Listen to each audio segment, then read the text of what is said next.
Alright, let's get to part 3 of the previews catalog. We are at Flash Gordon Quarterly number 1. They got an ongoing Flash Gordon that we heard about last month. We got Defenders of the Earth, which has Flash Gordon style stuff in it. But this is the Quarterly number 1.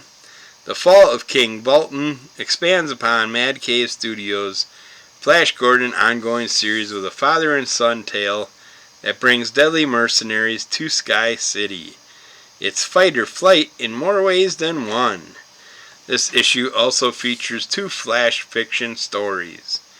Wholly Original takes on the classic character and his companions. Flash Gordon and the Madness of is the first in a series of horror-themed shorts that would make Lovecraft proud. Another tale provides an interpretation in a genre you never knew we've guessed. Lemmy, seriously, you fat little cat, you're not going to lay on top of everything and annoy me. Just go away. You're just asking for trouble, aren't you? Aren't you? Yeah. Just laying on my box, kicking everything off it. Alright, I got Revolution 9, number 1 of 4.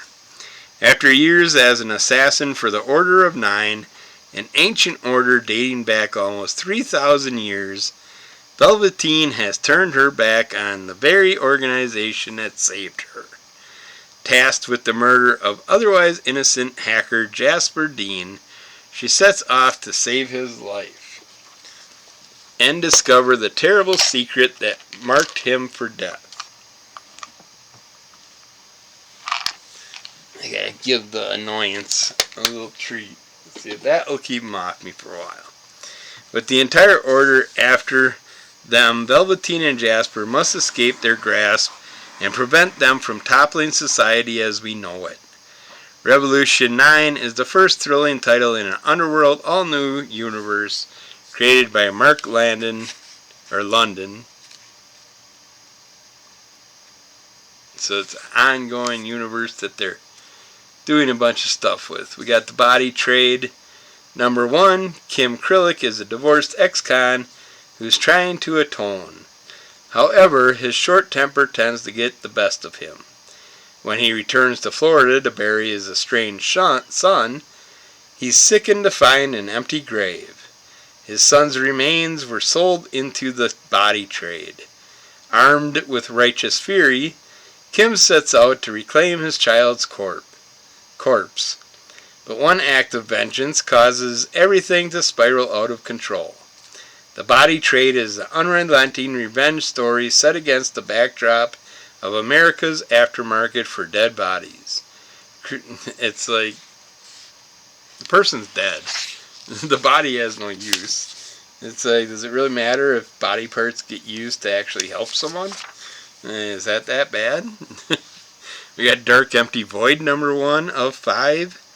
Scientists have created a stable microscopic black hole in a secret underground compound. But when they lose control, the black hole spews out a cosmic maelstrom. Strange, dangerous creatures, and most surprisingly, a mysterious human teenage girl.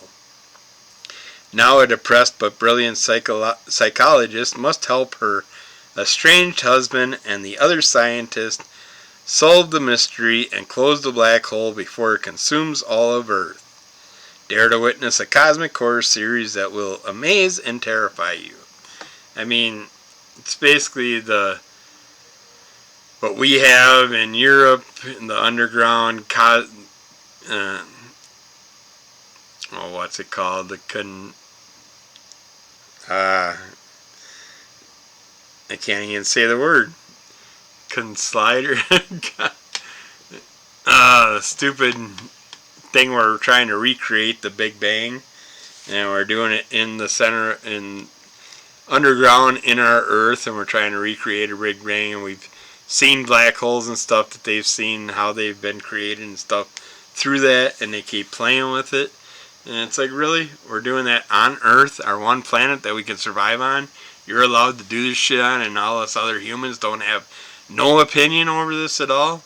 I mean, anything that threatens the life on Earth should be voted upon by every fucking person that's living on Earth. What is it called? The collider, I can't think of it now. Maybe it'll pop in my head. But we got Prairie Gods, number 1 of 5. It's the Twilight Zone meets Sin City. Each self-contained issue centers on supernatural events and characters in and around the small prairie town of Broadacres. The series will resonate with fans of Hellboy, while the shifting genres and themes will appeal to fans of westerns, crime, race car movies, lost treasure serials, and war stories, with a dose of action throughout. The first exhilarating story features Freddie Davis, a champion race car driver who has returned home to Broadacres. He buys in the abandoned speedway, intending to race its only undefeated driver, the devil himself. Yeah, I don't think you need to buy a racetrack to race the devil. We got Hell's Half Acre. Life is changing fast in 1904 Nashville, but the sins of the past live free in a place called Hell's Half Acre, where you can find gambling, sex, and most any other debauchery ever dreamed. And none do it better than Miss Marion's, where a mysterious gambler named Britt sets in motion a chain of events that will have lawmen and outlaws alike aiming to put him 6 feet under. Will the woman that Britt scorned be his downfall or salvation when hell comes a-calling? We got Silicon Bandits. In 2089, the aftermath of the most recent World War, the former United States is now controlled by 4 trillionaires, and artificial intelligence has taken over most jobs. Kenji Sato and Aurora Withers are among the lucky ones employed by a prestigious robotics company, but when they're terminated too, replaced by the very androids they created, the couple hatches the ultimate revenge plan. Assemble a perfect heist crew out of androids they programmed. The ensuing crime spree goes perfectly until betrayal and sentience emerge in equally devastating turns. It's like you created these frickin' AI things. You're pissed now that the AI things are taking over your jobs, but you don't give 2 shits that it would have taken over everybody else's jobs, and now you're sitting there trying to defeat them because they're taking your jobs away. But screw everybody else. Let's make something that's going to fuck everybody else over. That will sit there and leave everything else to fixing for ourselves and screw everyone in the long run. We got Lost Letters. Iode, short for iodine, lives on an idyllic island where humans and fish coexist on land. He has been waiting patiently for a letter that seems to be perpetually delayed, so he takes a trip into town to inquire at the post office. Along the way, he meets a spirited hitchhiker who has been entrusted to deliver a mysterious package by the enigmatic underworld syndicate, the Octopus. Their 2 missions intertwine, leading not only to unexpected adventure, but deep personal realizations for both of them. The world is not what it seems, and the simple surreality of their little town may not be everything it seems to be. We got My Dear Parole. It's not the inspector, sadly. Clea is a young noble woman groomed for a promising future with the son of a count. It should be a comfortable life, but is it what she truly wants? She meets Parole, a charming street magician who sweeps her off her feet, revealing what her sheltered life lacks. Fascinated by Parole, Clea follows him to his home in the woods where wonders unfold. But is she really chasing freedom, or is she trapped in Parole's spell? Okay, jumping over to here. We got Amazing Grapes graphic novel. This is from Jules Pfeiffer. Comes a surreal and affecting new graphic novel, full of offbeat humor and wordplay, about the power of language and the passage of time. Pulitzer Prize brings the fantastical to life with his signature style in this zany, whimsical adventure about a family on a quest to find their mother and save another dimension.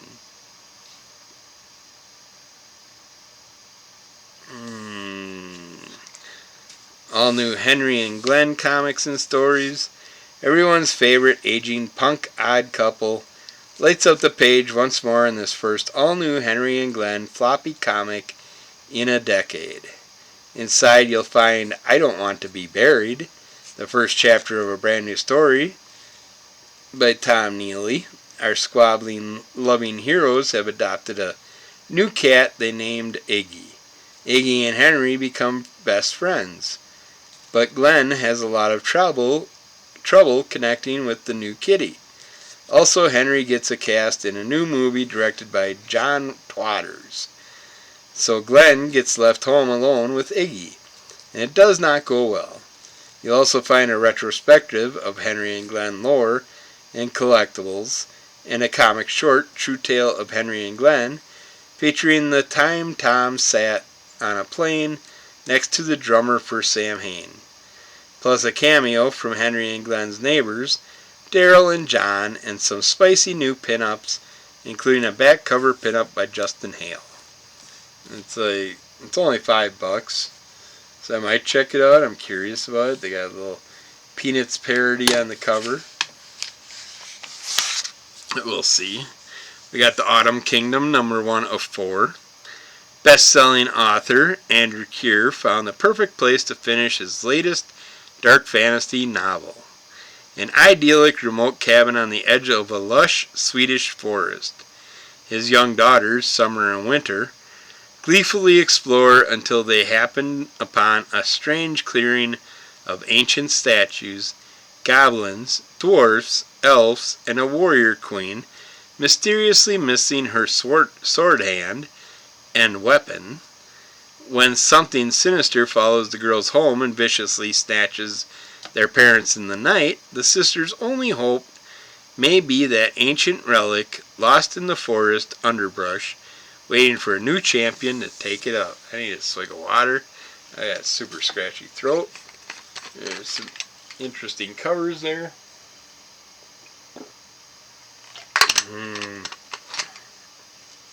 Tastes so good.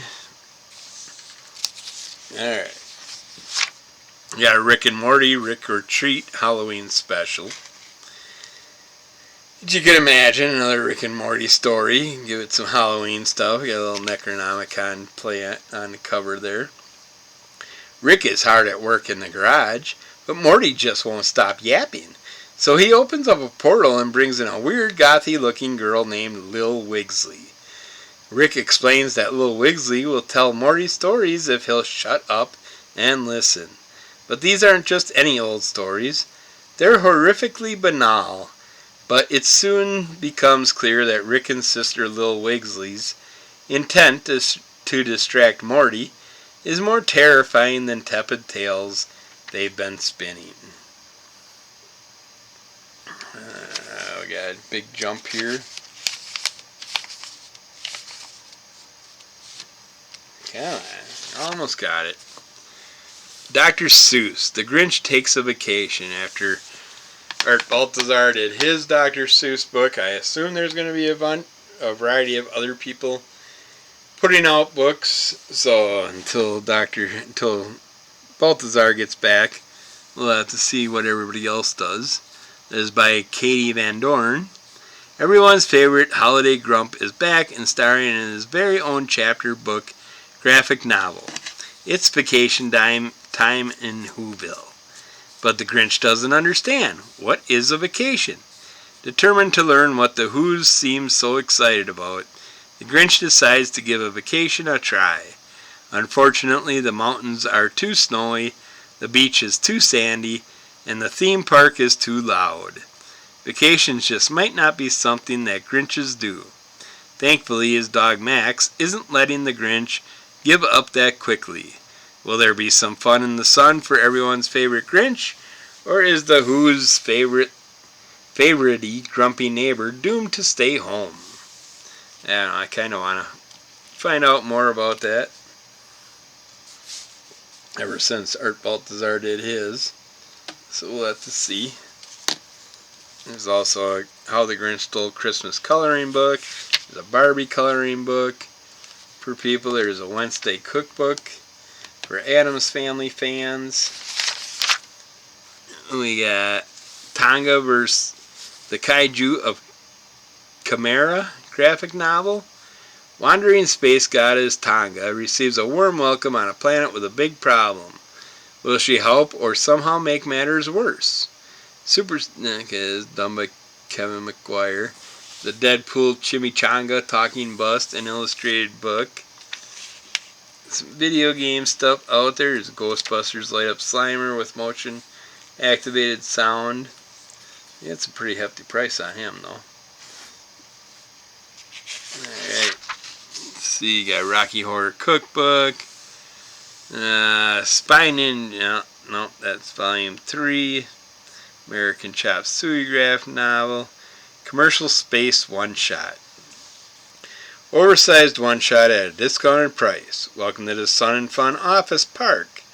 The somewhat true story of Blake and Katie, a 30-something couple who inherit a run-down office park in rural Florida. Stuck with a gaggle of wacky tenants and a marginally sane handyman, they must find a way to turn things around fast. The rent is due and the clock is ticking. Can they turn a profit and avoid foreclosure before the inmates take over the asylum? You'll have to read it to find out. We got Kerpow #1. Brand new series for fans of Wanted and Kick-Ass. After witnessing his father, a low-level henchman, accidentally kill the world's greatest hero and sidekick duo, young Jacob grows up traumatized and scared. Years later, following a failed assassination attempt on his father, Jacob is almost killed. Waking up in hospital, Jacob finds he is now haunted by an impossible apparition v sidekick.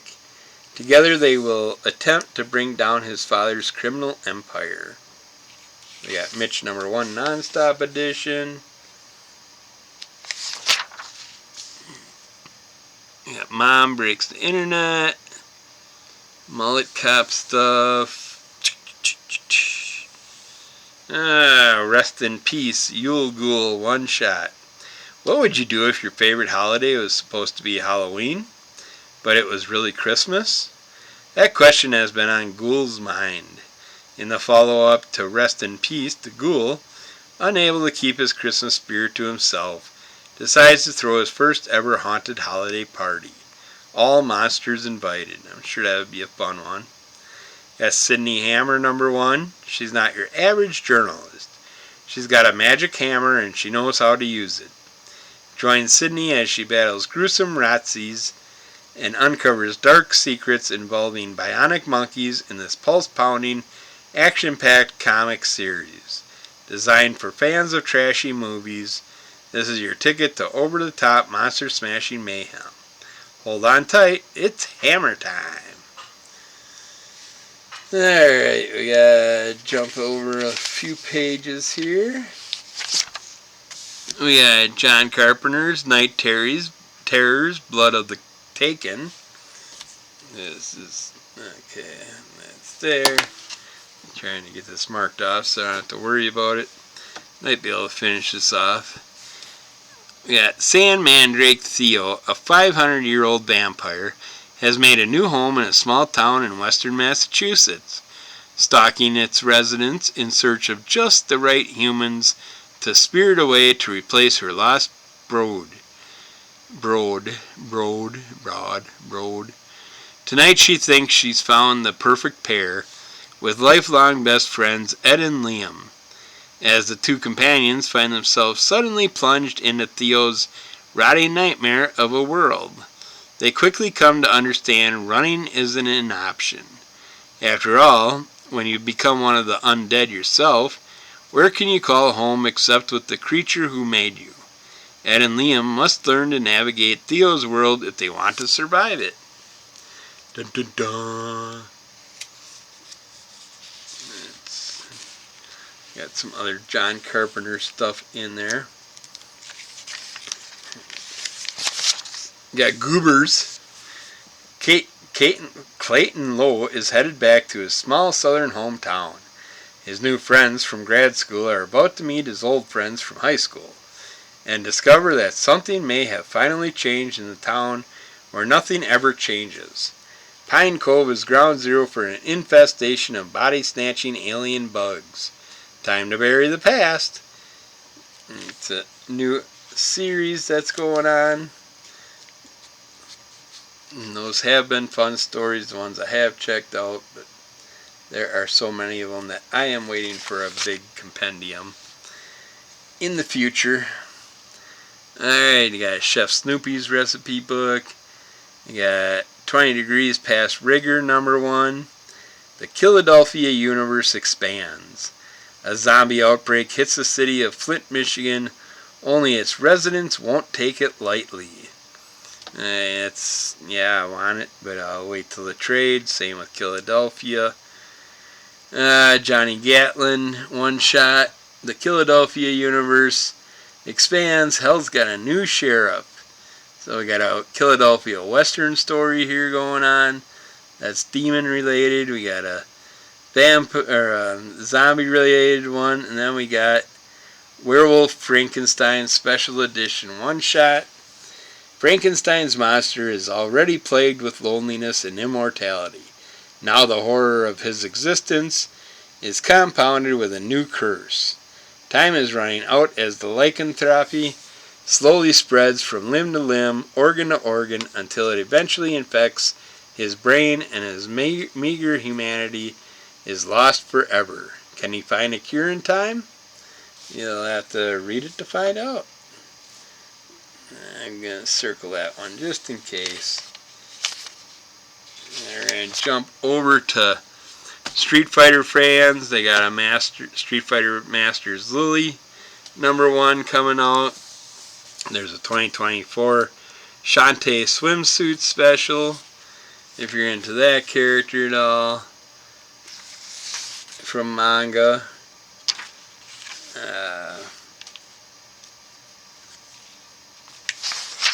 We got Falling in Love with a Traveling Cat. Where would you like to travel? The aquarium, the amusement park, the great outdoors, the hot springs? Make a plan and pack your little bag. The cute kitties of Mafuzend have conquered Japan, and now they're taking a trip. Incredible cats can't travel. And you got the Guide to Manga Iconography. You got The Rose of Versailles. Oscar Franco's Dara Jarges is a young noblewoman raised as a son by her father. As commander of Marie Antoinette's palace guard, Oscar is brought face to face with the luxury of King Louis XVI's court at Versailles. Joined by her servant, Andre, Oscar is privy to the intrigue and deceit of France's last great royal regime. Yeah, I'm the Grim Reaper. When Scarlet finds herself doomed to eternal punishment in hell for a sinful life, she can't even remember Satan himself offers her a deal. Return to Earth and kill one marked sinner per day as his Grim Reaper. This work brings her into the path of Chase, a disgraced former detective trying to solve a high-level case that seems wrapped up in Scarlet's former life. Scarlet decides to partner with Chase to find the answers to her locked memories, as long as Chase doesn't discover Scarlet's blood-stained bargain with Satan first.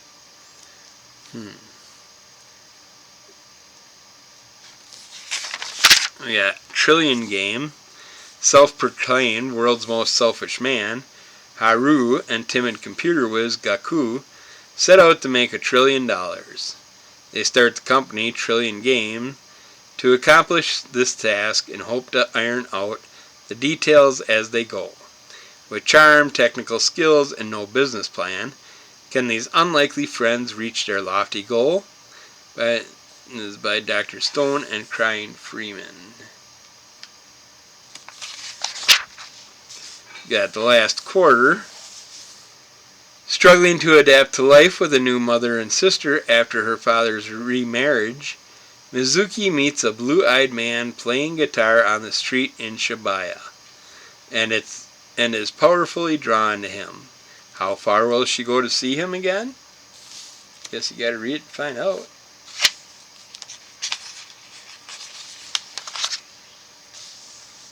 We got I.L., a fast-paced manga thriller.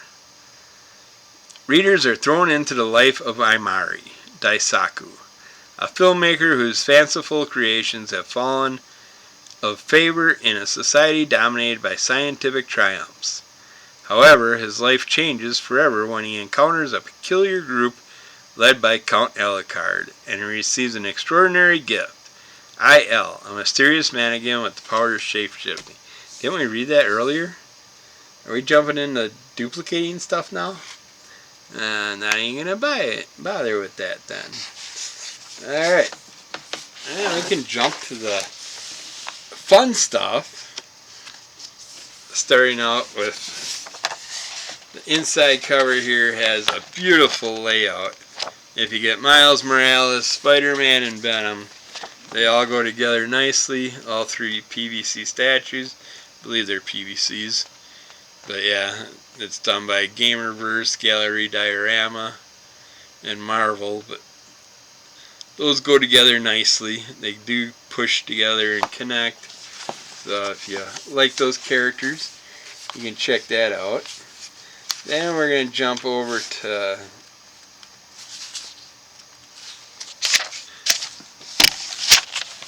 Fallout. They got the old school lunch boxes that are all worn, that look like they do in the video games. We got the fresh one. They got character, and she's manga'd out. This is a Fantastic Four character. You should not be on my Fallout page. But yeah, cool Nuka-Cola poster for Fallout fans. Then we jump all the way over one page too far, of course. I jump over to this where we have the Addams Family Pops, and we have Uncle Fester with the Addams Family house. That's going to have to get added to my collection, apparently. I do like that they got the Morticia sitting in her comfy chair, but not for that price. Uncle Fester ain't too bad, but I'll wait till I find a deal on it. They got Street Shark Streaks character there. Wouldn't mind having him in the collection too. But we'll just have to see what happens. And then we jump over to this page where we got a cool Teenage Mutant Ninja Turtles PVC statue with all 4 characters on there. Mikey doing some fun tricks with the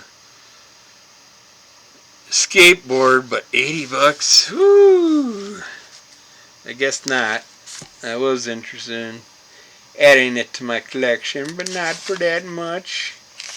Okay, here we go with the Fallout.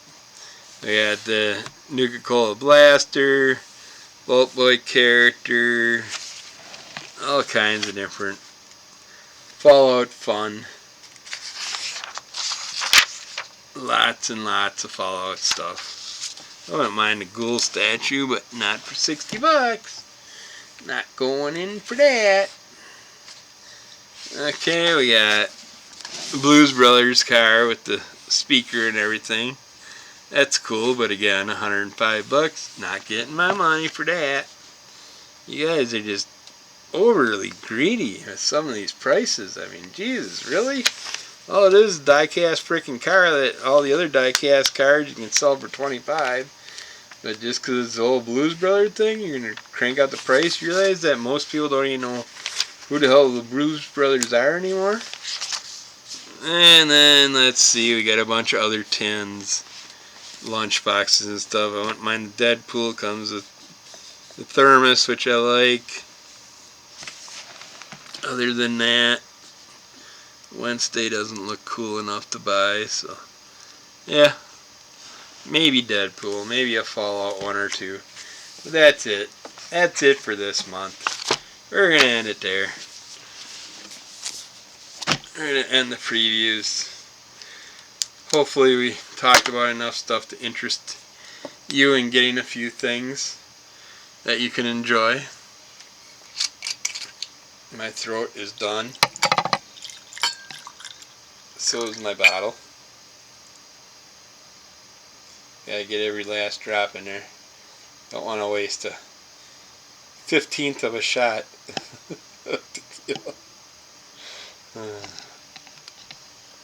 But yeah, my throat is rasped out, so hopefully you found something you can enjoy and order. Keep following Under the Cult of MS. Rate, review, subscribe, tell a friend, give us some likes. Toast, prost.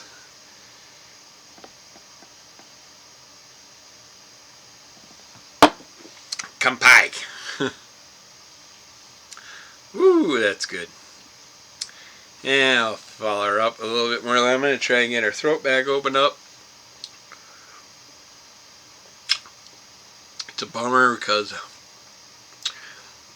when I started this, the wind was mellowed out.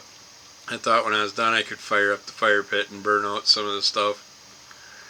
But the wind picked up during doing all these. Ooh, that's a tart lemon. But yeah, keep following Under the Cult of MS. Rate, review, subscribe, tell a friend, give us likes. Check out Crimson Cult Comic Club to find out what our individual picks are for the month. And we will keep putting out all kinds of fun as we can. Take care. Talk to you again soon. Bye.